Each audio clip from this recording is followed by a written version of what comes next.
عسلامة الناس الكل، إن شاء الله تكونوا بخير. فيديو باش نانونسي لكم حاجة حلوة برشا صارت. كما تعرفوا احنا في دار نشر بوبلي بريس اون سوتيان ديما المشاريع المقربعة. قد ما يكون مشروع مقربع قد ما احنا نكونوا متحمسين ليه على الآخر. دونك كما تعرفوا فما ديانيرمون ترجمات باللغة الدارجة متاع أعمال عالمية، هما ترجمات ضياء البوسلمي الصحفي المعروف والحائز على عديد الجوائز. كما ترجمنا معناها الأمير الصغرون باللغة الدارجة.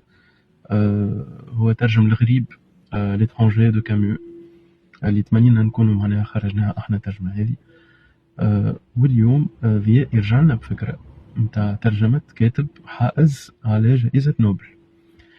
باش ترجم كاتب عنده نوبل للغة العامية تحدي حقيقي، تحدي وفكرة ممتازة اللي انت توصل صوته الناس يمكن ما يقراوش باللغة الفرنسية ولا العربية ولا حتى الإنجليزية، توصلوا لعامة الشعب، للناس اللي تحب تقرأ بلغتها البسيطة اللي تفهمها. وهذا هو اللي كان التحدي الكبير. لكن ضياء قبل التحدي هذا، ومن غير ما نطول عليكم باش نوريكم الكتاب في نسخته التجريبية اللي خرجت من المطبعة. بالطبيعة النسخة هذه مازلت لها شوية هكا حاجات صغار معناها نثبتوا فيهم قبل ما نتعداو للطبعة معناها نتاع النسخة الأخيرة. شكون الكاتب وعلاش ضياء اختار الكتاب هذايا بالذات؟ هذا اللي باش نحكيو عليه في الفيديو. توا نشوفوا الكتاب. الكتاب هو لولو دي ستيب نتاع هيرمان هيس. دونك ترجم للدارجة العامية نتاعنا الذيب تكور. الذيب على خاطر الكتاب يحكي على إنسان حسب روحه ذيب. ذيب با دون لو سونس ذيب معناها من المكر والدهاء، لا، ذيب دون لو سونس لو سوليتير اللي هو إنسان منعزل على العباد وما يشبهلهمش وما يحبهمش وما يخممش كيفهم وكل شيء يظهر له غريب معناها. الكتاب هذايا كي قريته أول مرة مسني بطريقة قوية برشا، ونتصور يمس أي إنسان يقراه. وكي عودته باللغة الدارجة بالترجمة متاع ضياء ليترالمون لحمي قشعر بالحق، لحمي قشعر خاطر قداش ضياء قرب لنا أكثر الشخصية لتونسي اللي فينا. أي إنسان تونسي باش يقرأ باش يحس عنده شوية من الذيب، شوية من اللي يحكي فيه البطل هاري هذا اللي كتب الكتاب. والغلاف اللي عملته الفنانة شذال مجيد، الغلاف المزيان برشا هذايا، هو يصور إنسان في الكتاب اللي هاري يتخيلها، اللي هو فما حيط فيه باب مكتوب عليه مرحبا بكم في المسرح السحري، راهو مش اللي يجي نجم يدخل. دونك ترجمة خارقة العادة، ترجمة فرحانين بها برشا اللي باش نخرجوها.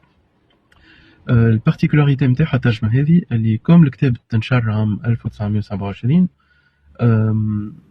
اللغة الدارجة العامية اللي استعملها ضياء في الترجمة هي لغة زمنية ومتعوب عليها.